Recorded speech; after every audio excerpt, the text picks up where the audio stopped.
Dust swirled across the bone-dry plains of Wyoming Territory as Willow Reed's heart hammered against her ribs. The decision to live or die balanced on the edge of a knife. The year was 1878, and at 22 years of age, she'd never imagined her life would come to this desperate moment, bound for a fate worse than death in the clutches of a man who'd purchased her like cattle at auction. The wagon hit another rut, sending pain shooting through her bruised body. Beside her, Jebediah Thornton kept his eyes fixed on the horizon, one hand on the reins, the other resting too casually on the pistol at his hip. 3 days they'd been traveling, 3 days since he'd shown up at the orphanage in Cheyenne with papers claiming her as his mail-order bride, though she'd never agreed to any such arrangement. "Almost to Silver Creek," Jebediah muttered, his voice like gravel. He was nearly 40, with yellowed teeth and eyes that never seemed to blink when he stared at her. "My land's the finest in the territory. You'll learn to appreciate it." Willow's fingers worked at the loose nail she'd discovered on the wagon bench. For hours, she'd been wiggling it free while pretending to adjust her skirts. The orphanage matron had warned her that refusing Jebediah would leave her on the streets, a death sentence for a young woman alone. But the look in his eyes when he'd grabbed her arm had told her everything she needed to know about the kind of husband he intended to be. "Stop your fidgeting," he snapped, his hand moving from the pistol to grip her knee through her dress. "A wife knows her place." "I'm not your wife," Willow whispered, the nail finally coming loose in her palm, his fingers dug deeper. "Papers say different." Ahead, the land dipped into a shallow valley. They were still a day's ride from Silver Creek according to the last mile marker, and Willow knew her window was closing. If she waited until they reached his property, there would be no chance of escape. The wagon slowed as they began the descent. In the distance, she could see a lone rider approaching from the east, still far off but moving steadily toward the trail they traveled. Her pulse quickened. It was now or never. "I need to relieve myself," she said, hating how her voice trembled. Jebediah yanked the reins. "Make it quick." As he slowed the wagon but didn't fully stop, Willow saw her chance. She clutched the nail in her fist and pretended to move toward the edge to climb down. Then, summoning every ounce of courage, she flung herself from the moving wagon. The impact knocked the breath from her lungs as she hit the hard, packed earth, rolling painfully through scrub brush and dirt. Pain exploded through her shoulder and hip, but she forced herself up, staggering to her feet as Jebediah's curses filled the air. "You stupid girl," he roared, yanking the wagon to a halt and reaching for his pistol. Willow ran, her boots slipping on loose stones as she sprinted down the hill. Behind her, she heard the crack of a gunshot, dirt spraying up just feet from where she ran. Her lungs burned, tears streaming down her face as she pushed herself faster, knowing the next shot might not miss. The sound of galloping hooves filled her ears, but not from behind. The rider she'd spotted was racing toward them, cutting across the plains with remarkable speed.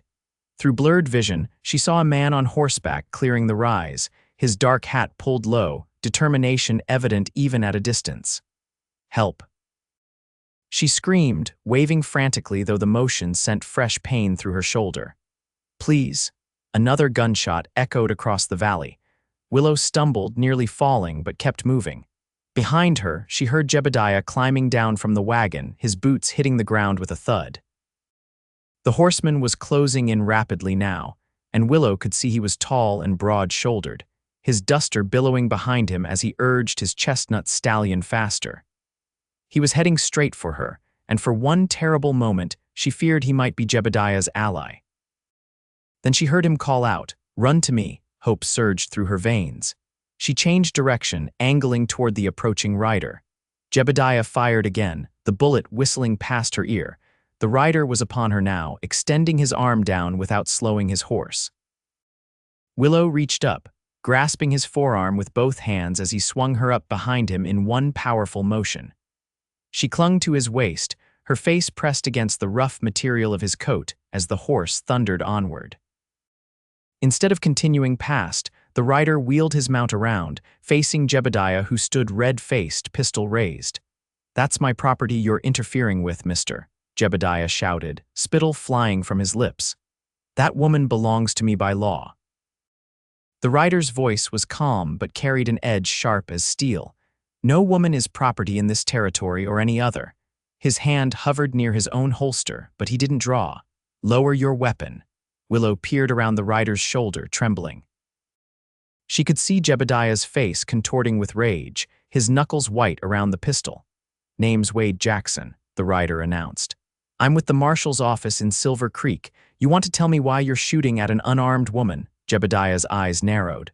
She's my mail-order bride.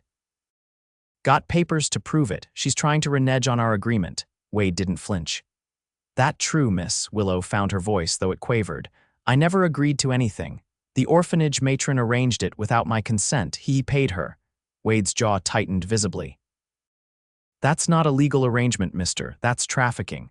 She's lying, Jebediah hissed, taking a step forward, gun still raised. Check my saddlebag if you don't believe me. The papers are signed. With my forged signature, Willow countered, clutching the nail still in her palm so tightly it cut into her skin. Wade's voice dropped lower, more dangerous. Last chance, lower your weapon. For a long, tense moment, Jebediah seemed to weigh his options. Then, with a curse, he fired. The shot went wild as Wade drew with lightning speed, his own bullets striking Jebediah's shoulder. The older man dropped his gun with a howl of pain, clutching at the wound. That was foolish, Wade said, dismounting while keeping his pistol trained on Jebediah. On your knees. Jebediah complied, his face a mask of hatred. Wade approached cautiously, kicking the fallen pistol away before pulling a length of rope from his saddlebag. With efficient movements, he bound Jebediah's hands behind his back, ignoring the man's stream of curses and threats. The law will sort this out, Wade said, tightening the knots. He glanced up at Willow, still perched on his horse. You all right, miss? Willow nodded shakily, though in truth every inch of her ached from the fall. Thank you, she managed. Wade secured Jebediah to the wagon wheel, then checked the man's wound. It's clean through, you'll live to stand trial. He turned back to Willow, his expression softening. Can you ride? Silver Creek's about a day from here. I can ride, she assured him, though she'd never been on a horse in her life. Wade seemed to read her uncertainty. We'll go slow. He mounted behind her, reaching around to take the reins. I'll send men back for him once we reach town. As they rode away, Jebediah's shouts following them across the plains, Willow finally allowed herself to breathe. The warmth of Wade's chest against her back was oddly comforting, his steady presence anchoring her when everything else had been torn away. Thank you, she whispered again, overwhelmed by the realization that this stranger had risked his life for her. No need to thank me, Wade replied, his voice a deep rumble she could feel through her back. No man has the right to treat a woman that way. They rode in silence for a while, the rhythm of the horses' hooves lulling Willow despite her pain. Eventually, Wade asked, What's your name? Willow, she answered. Willow Reed. Well, Miss Reed, he said, and though she couldn't see his face, she thought she heard a smile in his voice. I'd say you're the bravest woman I've met in these parts. She shook her head slightly. I was terrified. Bravery isn't the absence of fear, Wade replied. It's acting despite it. He paused. What made you jump from that wagon? Most would have waited for a full stop. Willow's hand tightened around the nail still clutched in her palm. I knew if I waited until we reached his property, I'd never escape. She hesitated. I'd rather die trying to be free than live as someone's possession. Wade was quiet for a moment. That's a sentiment I understand well. Something in his tone made her wonder about his story, but exhaustion was overtaking her, the adrenaline of her escape fading to leave only pain and fatigue in its wake. She found herself leaning more heavily against him, her eyelids growing heavy. Rest, he said gently. I've got you. For the first time in days, Willow allowed herself to close her eyes, trusting this stranger in a way she'd never trusted anyone before. As she drifted toward sleep, she realized the nail had slipped from her grasp, no longer necessary now that she'd found something far more substantial to hold on to. The sun was setting when Willow woke with a start, momentarily disoriented until she felt Wade's steady presence behind her.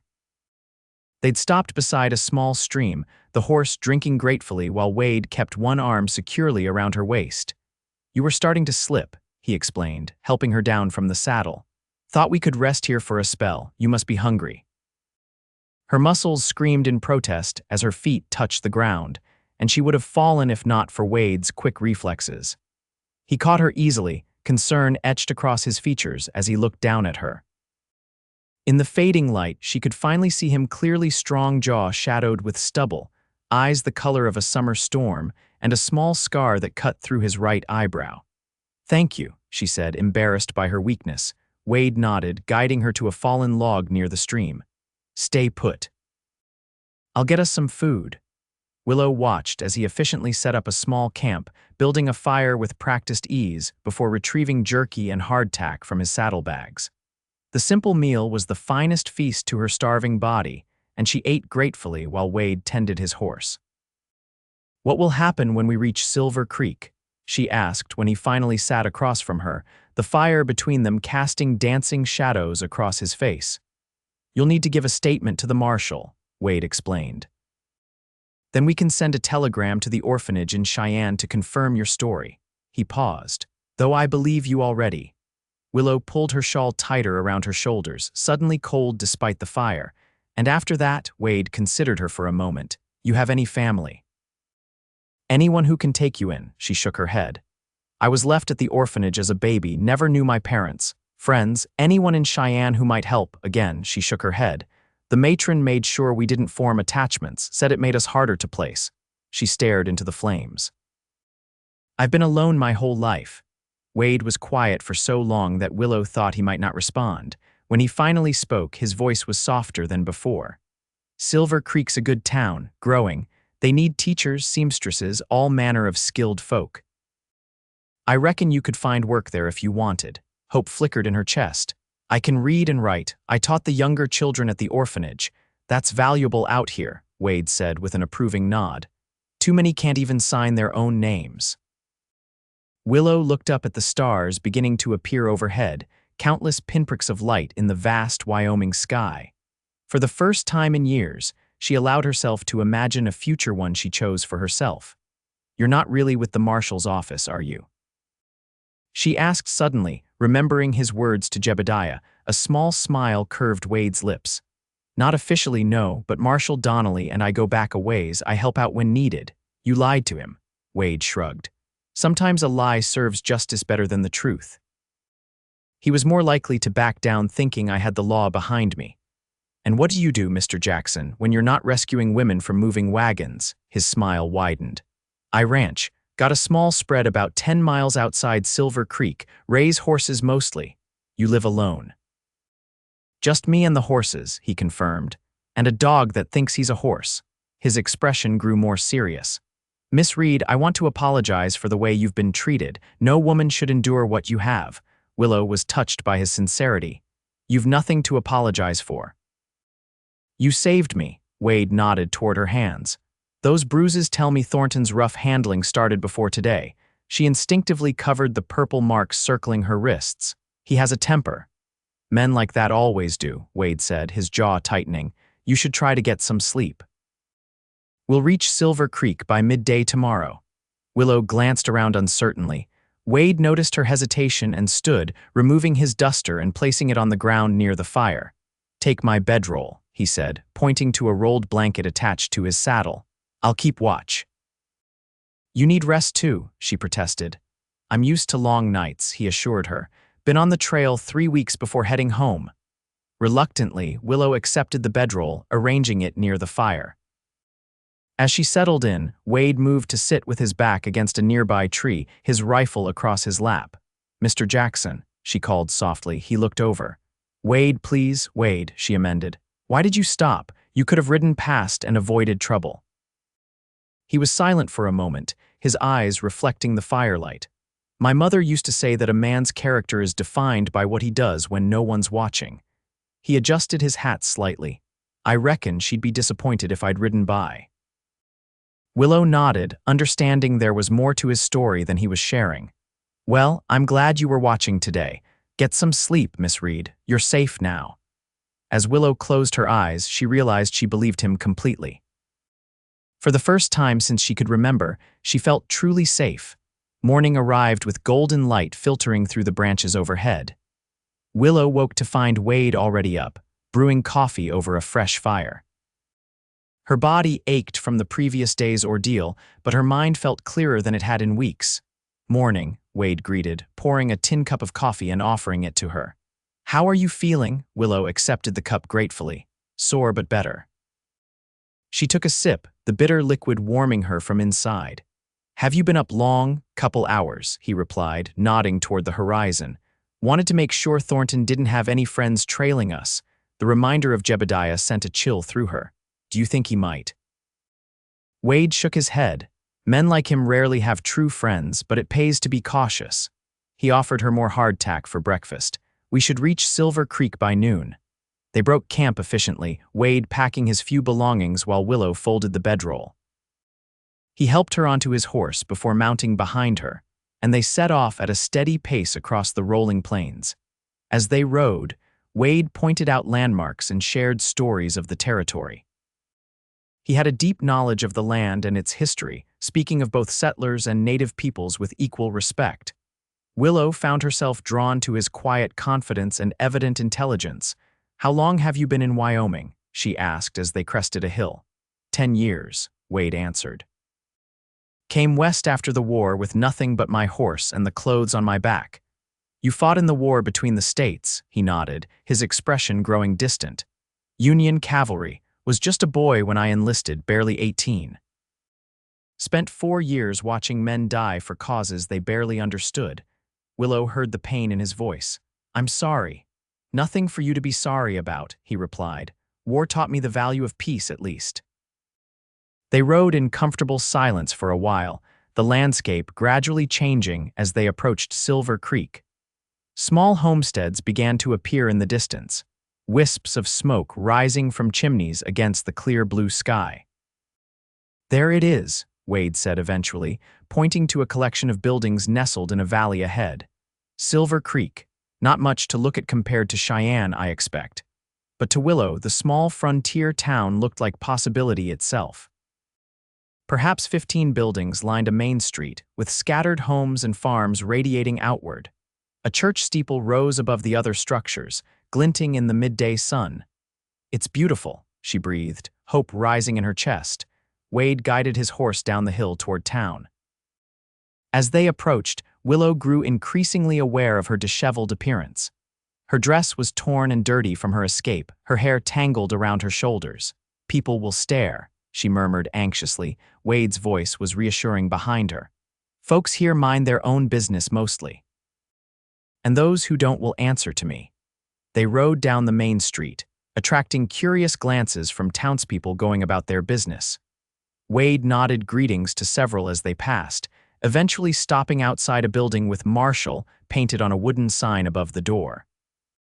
He dismounted first, then helped Willow down, his hands strong and steady around her waist. For a moment they stood close, his eyes meeting hers with an expression she couldn't quite read. "Miss Reed," a woman's voice called, breaking the moment. Willow turned to see a slender woman in her 40s approaching, her gray streaked hair pulled back in a practical bun. She wore a simple dress with an apron over it, and her kind face creased with concern as she took in Willow's appearance. "Mrs. Parker," Wade greeted her. "This is Miss Willow Reed." The woman smiled warmly.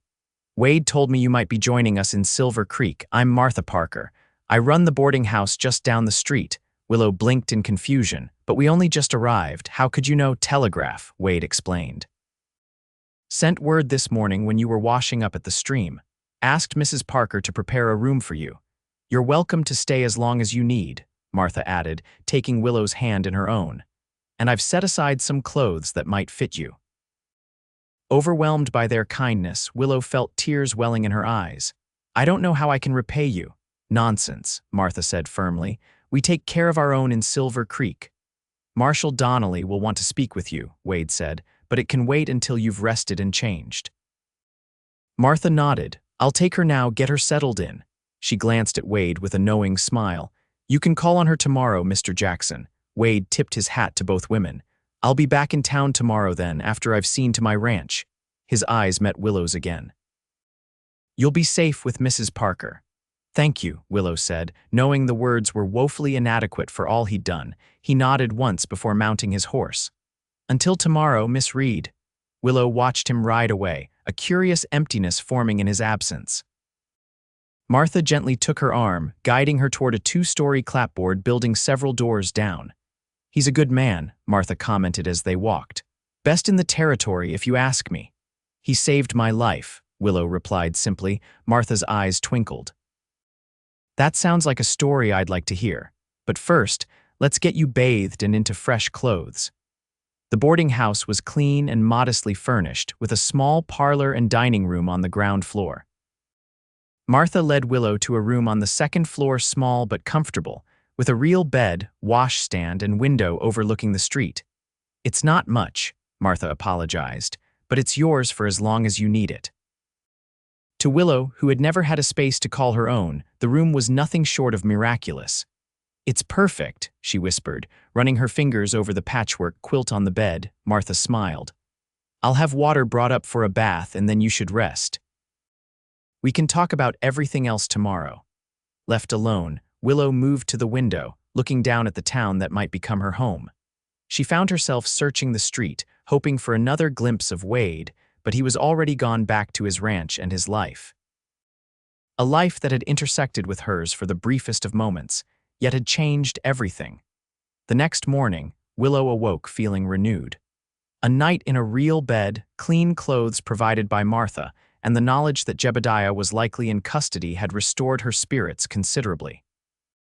Her body still ached from her jump from the wagon, but the bruises on her wrists were beginning to fade, visible reminders of a past she was determined to leave behind. After breakfast with Martha and the boarding house's 3 other residents, an elderly schoolteacher, a young clerk from the general store, and a widow who worked at the town's small restaurant, Willow, made her way to the marshal's office. She'd been warned that Marshal Donnelly was a man of few words but fair judgment, and she found this to be true as she gave her statement about Jebediah Thornton. Wade sent 2 of my deputies to collect him yesterday afternoon, Marshal Donnelly informed her when she'd finished. He was a weathered man in his 50s, his silver hair contrasting sharply with his sun-darkened skin. They returned with him late last night. He's in the cell out back. Willow's stomach twisted at the thought of Jebediah being so near. What will happen to him? Territorial judge comes through in 2 weeks. He'll stand trial for attempted murder, kidnapping, and fraud. The marshal leaned back in his chair. With your testimony and Wade's, he'll likely see the inside of the territorial prison for a good long while. Relief washed over her. And the orphanage matron. She took money to sell me to him. Marshal Donnelly's expression darkened. We've sent telegrams to the authorities in Cheyenne. If your account is accurate, and I believe it is, she'll face her own charges. Leaving the marshal's office, Willow felt lighter than she had in years. The future stretched before her, uncertain but full of possibility. Martha had already mentioned that the town needed an assistant for the schoolteacher, who was getting on in years, and Willow was eager to apply for the position. As she stepped onto the boardwalk, she spotted a familiar figure across the street. Wade was dismounting in front of the general store, his tall frame unmistakable even from a distance. Her heart quickened inexplicably as he turned and saw her, a smile breaking across his face. He crossed the street to join her, tipping his hat in greeting. Miss Reed, you're looking well. Willow felt heat rise to her cheeks. Mr. Jackson, I didn't expect to see you so soon. Promised I'd be back, didn't I? His eyes took in her borrowed dress, a simple blue cotton that Martha had altered to fit her slender frame. That color suits you. Thank you, she replied, suddenly self-conscious. I just finished giving my statement to Marshal Donnelly. Wade nodded. He's a good man, he'll see justice done. He gestured toward the general store. I was about to pick up some supplies. Would you care to join me? I'd be happy to show you around town after. Willow found herself nodding before she could consider the propriety of accepting. Something about Wade's presence made her feel both flustered and at ease simultaneously, a contradiction she couldn't quite understand. As they walked together down the main street, Wade pointed out the various establishments: the bank, the small hotel, the blacksmith shop, and the saloon that served as the town's social center for the men. It's growing, he explained. When I first came here, there were just 5 buildings and a whole lot of hope. What brought you to Silver Creek specifically? Willow asked as they entered the general store, a bell tinkling above the door to announce their arrival. Wade greeted the shopkeeper before answering. Land was cheap and I had a mind to raise horses. Found a piece of property with good water and grass and it felt right. He smiled slightly. Sometimes you just know when you've found where you belong. The shopkeeper, a jovial man named Mr. Thompson, came over to help them. As Wade selected his supplies, Willow wandered the store, marveling at the variety of goods available in this frontier town. There were bolts of fabric, canned goods, tools, and even a small selection of books that made her fingers itch to touch them. See something you like? Wade asked, appearing beside her as she admired a leather-bound copy of Jane Eyre. Willow reluctantly put the book back on the shelf. Just looking. I've always loved to read, but at the orphanage we had only a Bible and a few primers. Wade studied her for a moment, then picked up the book she'd been admiring and added it to his purchases. When she began to protest, he shook his head.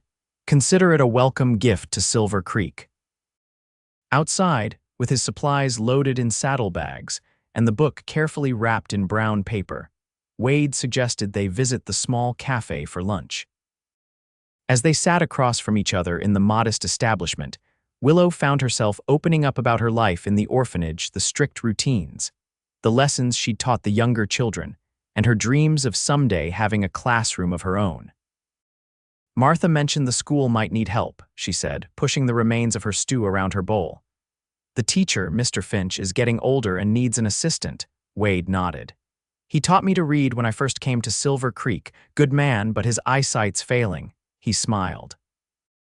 You'd make an excellent teacher, Miss Reed. Please, she said suddenly, call me Willow. After everything that's happened, Miss Reed seems overly formal. His smile deepened, revealing a dimple in his left cheek she hadn't noticed before. Willow then, and I'm still Wade. As they finished their meal, Wade mentioned he needed to speak with the blacksmith about shoeing one of his horses. Would you like to see my ranch someday? He asked, somewhat hesitantly. It's not much compared to the big spreads, but I'm proud of what I've built. The invitation surprised and pleased her. I'd like that very much. Perhaps this Sunday, I could bring the wagon into town for you after church services. The prospect of spending more time with Wade sent a flutter of anticipation through her. That would be lovely. They parted outside the cafe, Wade heading toward the blacksmith while Willow returned to the boarding house, clutching her new book against her chest. Martha greeted her with a knowing smile. I see you've been spending time with our Mr. Jackson, she commented as Willow helped her prepare vegetables for dinner. Willow blushed. He was kind enough to show me around town. Martha's hands were efficient with the knife as she cut carrots. Wade doesn't spend much time in town usually. Keeps to himself on that ranch of his. She gave Willow a sidelong glance. Must think highly of you to come in 2 days in a row. He saved my life, Willow replied, focusing intently on the potatoes she was peeling. I imagine he feels responsible for me. Martha hummed noncommittally. He's invited me to see his ranch on Sunday, Willow added after a moment. Martha's eyebrows rose. Is that so? In all the years I've known Wade Jackson, I can count on one hand the number of people he's invited to his property. She smiled. You must be special indeed. I'm nothing special, Willow protested, though Martha's words warmed her. We rarely see ourselves clearly, my dear. The older woman set down her knife. Wade came here a broken man after the war, didn't speak more than 3 words together for the first year. Whatever he saw or did during those years, it marked him deeply. She resumed her chopping. He's better now, but still guarded, doesn't let many people close. Willow considered this information, trying to reconcile it with the confident, articulate man who'd rescued her. Why are you telling me this? Martha's expression softened. Because I've seen how he looks at you. And I think you might be good for each other if you're patient with him. Before Willow could respond, another boarder entered the kitchen, ending their private conversation. But Martha's words lingered in her mind as she prepared for bed that night, wondering what it might mean to be good for Wade Jackson. Sunday arrived bright and clear, the kind of autumn day that showcased Wyoming territory at its finest. Willow attended church services with Martha and the other boarders, nervously smoothing the skirt of her best borrowed dress throughout the sermon. Wade sat several pews behind them, and though she resisted the urge to turn and look at him, she was acutely aware of his presence. After the service, as people gathered outside to socialize, Wade approached her. He traded his usual work clothes for a clean shirt and vest, his dark hair neatly combed beneath his hat. "Good morning," he greeted her, his eyes warming when they met hers. "Ready for that tour I promised?" Willow nodded, suddenly shy. "I've been looking forward to it." They said their goodbyes to Martha, who gave Willow's hand a reassuring squeeze and walked to where Wade had left his wagon at the edge of town. Unlike Jebediah's crude transport, Wade's wagon was well maintained, with a fresh coat of paint and comfortable seating. As they left Silver Creek behind, Willow felt a momentary panic at being alone with a man again, heading into open country. Wade seemed to sense her unease. "We can turn back if you've changed your mind," he offered quietly. No offense taken, his consideration touched her. "No, I want to go, it's just—" She hesitated. "Brings back memories of Thornton," he finished for her. She nodded. "But I know you're nothing like him. I trust you, Wade." Something flickered in his eyes at her words, surprise, perhaps, or gratitude. "Thank you for that. Trust doesn't come easy out here."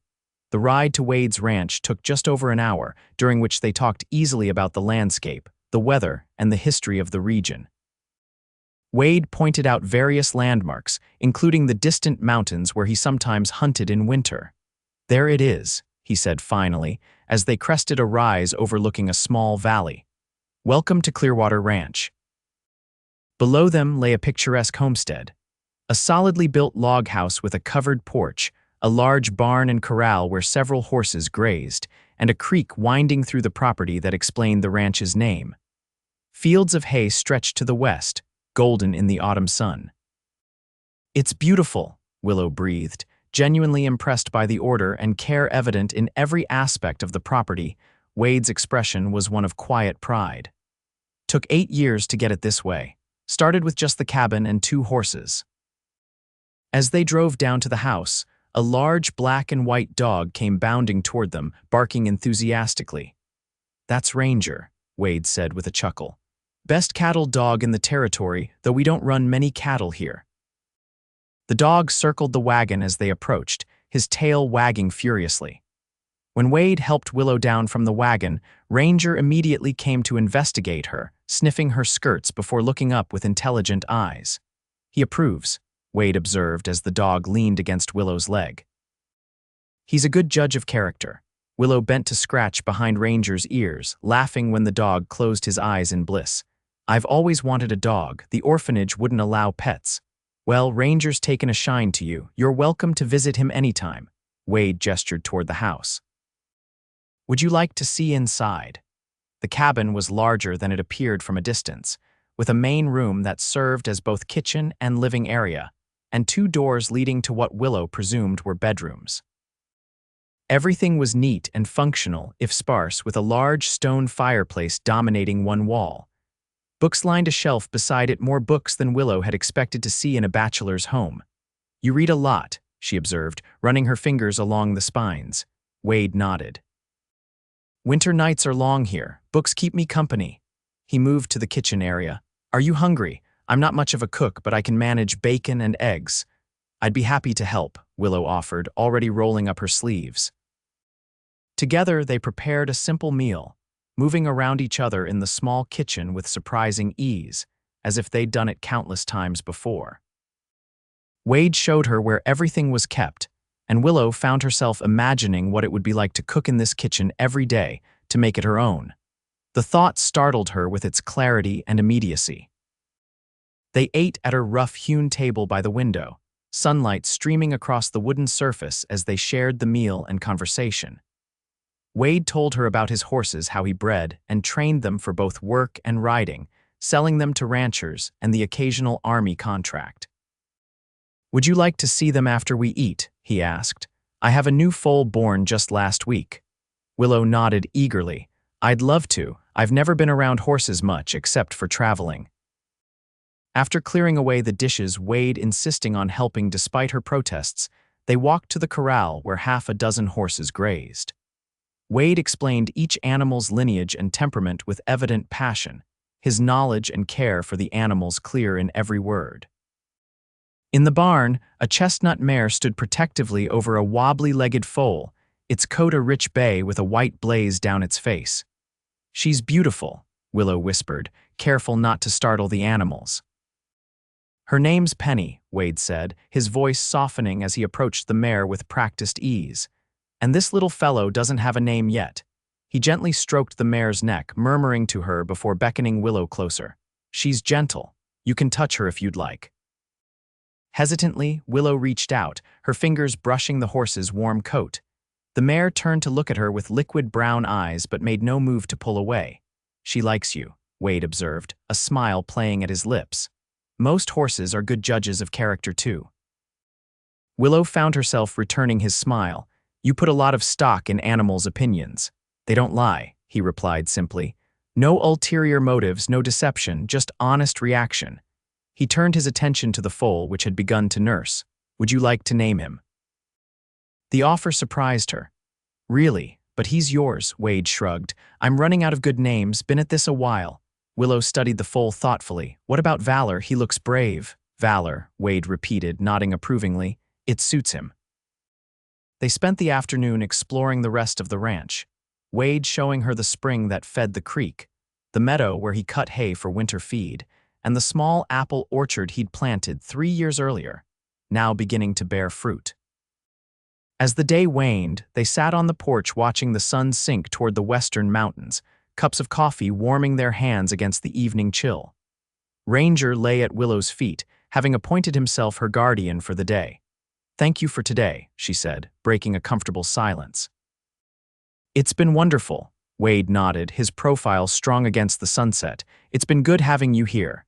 He hesitated, then added more quietly, "The place feels different with you in it, better somehow." The simple honesty of his words touched her deeply. "I feel the same way about being here." He turned to look at her then, his expression unguarded. "Willow, I know you've barely had time to settle in Silver Creek, and the last thing you need is—" He broke off, seeming to reconsider his words. "What I mean to say is, I've enjoyed your company and I'd like to see more of you. If you're amenable." The formal phrasing made her smile. "Are you asking to court me, Wade Jackson?" A flush crept up his neck, visible even in the fading light. "I suppose I am, though I'm making a poor job of it." Willow set her coffee cup aside and turned to face him fully. "I think you should know I have nothing to offer. No family, no dowry, not even clothes of my own." Wade shook his head. "Those things don't matter to me. You're smart, brave, kind." He met her eyes steadily. "Those are the things of value." "Then yes," she said softly. "I would like that very much." Relief and happiness crossed his features. "Good, that's good," he smiled, somewhat sheepishly. "I should probably get you back to town before it gets too dark." The ride back to Silver Creek was filled with a new awareness between them, a tentative understanding that something significant had begun. When they reached the boarding house, Wade helped her down from the wagon, his hands lingering at her waist a moment longer than necessary. "I'll call on you Tuesday evening if that's acceptable," he said. "Perhaps we could walk to the cafe for supper." Willow nodded, her heart light with possibility. "I'd like that." As she watched him drive away, Martha opened the door behind her. "Had a nice day, did you?" The older woman asked, her tone knowing. Willow turned, unable to hide her smile. "The nicest I can remember." Martha's eyes twinkled. "I thought it might be. Come inside and tell me all about it." The weeks that followed took on a pattern that brought Willow more happiness than she'd ever known. She secured the position as assistant teacher at Silver Creek's small schoolhouse, working alongside the elderly Mr. Finch 4 days a week. The work was fulfilling, the children eager to learn, and Willow found herself thriving in the role. Wade called on her regularly, taking her for walks around town, bringing her small gifts, a ribbon for her hair, wildflowers he'd picked on the trail, another book he thought she might enjoy. They attended church together on Sundays, and afterward, she often accompanied him back to Clearwater Ranch for the day. News came from Cheyenne that the orphanage matron had been arrested for her part in Willow's ordeal. And when the territorial judge arrived in Silver Creek, Jebediah Thornton was sentenced to 10 years in the territorial prison for his crimes. Testifying against him had been difficult, but with Wade's steady presence beside her, Willow had found the strength to face her would-be captor one last time. As autumn deepened toward winter, Willow settled more comfortably into her new life. The borrowed clothes were gradually replaced with ones she purchased herself from her teaching wages. She made friends among the townspeople, particularly Sarah Thompson, the shopkeeper's daughter who was near her own age. But it was her growing relationship with Wade that brought her the greatest joy. In his company, she found herself laughing more freely, speaking her mind without fear, and dreaming of possibilities she'd never dared consider before. On a crisp November afternoon, nearly 2 months after her arrival in Silver Creek, Wade invited her for a ride into the hills east of town. "There's something I want to show you," he explained as he helped her mount the gentle mare he'd brought for her first time riding a horse on her own, rather than sharing his mount or riding in the wagon. The day was clear and cold, the sky an impossible blue above the golden landscape. Wade led them along a narrow trail that wound through stands of aspen, their leaves long since fallen, revealing the snow-capped mountains beyond. After an hour's ride, they reached a sheltered meadow nestled between rocky outcroppings. A small lake gleamed in the center, its surface mirror smooth in the still air.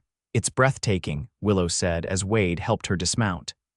"I found this place my first year here," he told her, spreading a blanket on a patch of grass sheltered from the wind.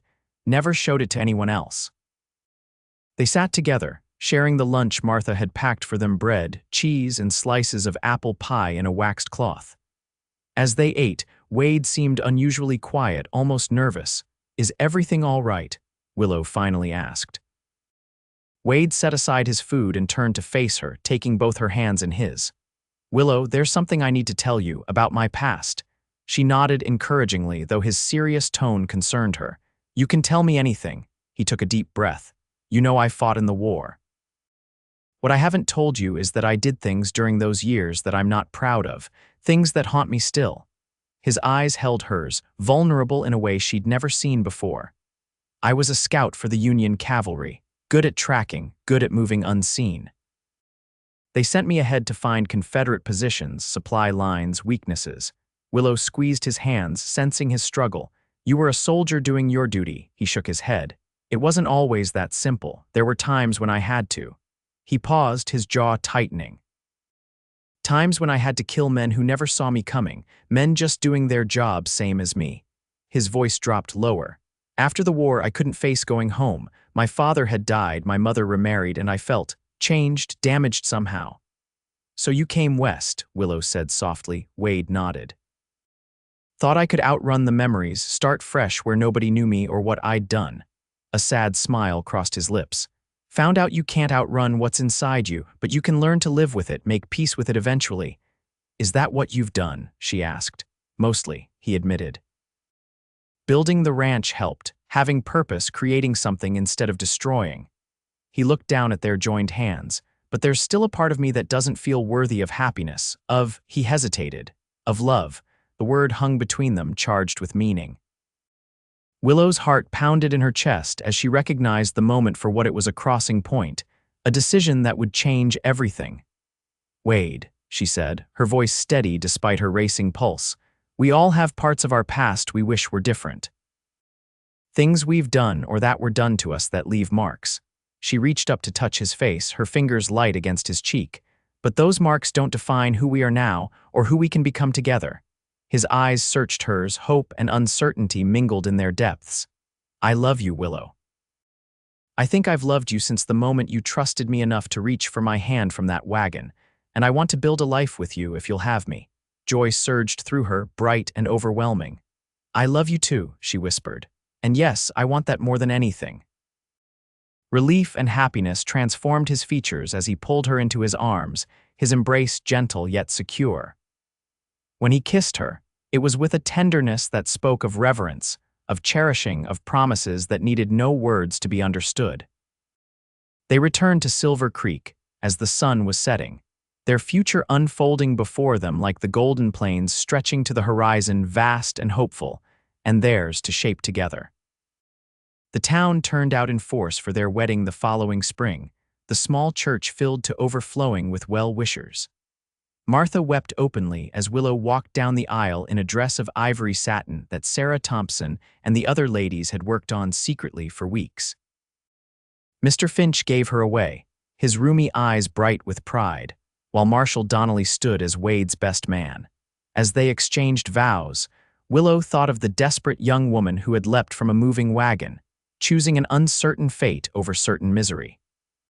She could never have imagined then where that leap would lead to this moment, this man, this promise of a shared life built on love and trust and understanding. When the minister pronounced them husband and wife, Wade's kiss was both tender and passionate, a public declaration of private devotion that brought cheers from the assembled townspeople. Ranger, who had somehow snuck into the church despite Martha's best efforts, barked his approval from the back pew. The celebration afterwards stretched late into the evening, with food and music and dancing in the town square. As twilight deepened, Wade took Willow's hand and led her toward the wagon that would take them home to Clearwater Ranch to their future together. "Ready, Mrs. Jackson?" he asked, his smile illuminated by lantern light. Willow's heart swelled with love as she looked up at him. "More than ready." As they drove away from town, the stars emerging overhead like scattered diamonds, Willow rested her head against Wade's shoulder, content in the knowledge that her leap of faith had landed her exactly where she was meant to be. In the years that followed, Clearwater Ranch flourished under their joint care. Wade's reputation as a horse breeder grew throughout the territory, while Willow eventually took over the school entirely after Mr. Finch retired. They added a larger wing to the cabin, planted more apple trees, and welcomed visitors far more often than Wade had in his solitary days. Their first child, a daughter they named Hope, arrived on a snowy December night almost a year after their wedding. 2 years later, they welcomed a son, William, named for Wade's father. Both children inherited their mother's quick mind and their father's quiet strength, growing up surrounded by books and horses and open skies. On warm summer evenings, the family would often sit on the expanded porch, watching the sunset paint the western mountains in shades of gold and crimson. Ranger, gray-muzzled but still vigilant, would lie at their feet while the children played in the yard. Sometimes, Wade would catch Willow's eye across the distance, his expression one of quiet wonder at the life they'd built together. And Willow would remember the desperate courage it had taken to jump from Jebediah Thornton's wagon, how that one moment of terrified resolve had changed the course of her life. "Penny for your thoughts," Wade said one such evening, sitting beside her as they watched their children chasing fireflies in the gathering dusk. Willow smiled, leaning into his embrace. "I was just thinking about how sometimes the scariest leap is the one that takes you where you're meant to be." Wade pressed a kiss to her temple, his arm tightening around her shoulders. "Best catch I ever made," he murmured. As night fell over Clearwater Ranch, stars blossoming overhead like celestial flowers, Willow Reed Jackson knew that despite all the hardship and fear that had marked her early years, she had found her place in the world, not just a geographical location, but a place in the hearts of those she loved, and who loved her in return. And that, she reflected as Wade's hand found hers in the darkness, was the greatest treasure the West or any land could offer. Not gold or silver or vast estates, but the simple, profound miracle of belonging. For a woman who had once been told she was property to be bought and sold, there could be no greater freedom than to give her heart freely, and to have it held with such care. No greater adventure than building a life, day by day, with the man who had caught her when she fell. And no greater certainty than knowing that whatever challenges the future might hold, they would face them together, as they had since that dusty afternoon when a desperate young woman had jumped from a moving wagon, and a cowboy with his own wounds to heal had been there to catch her.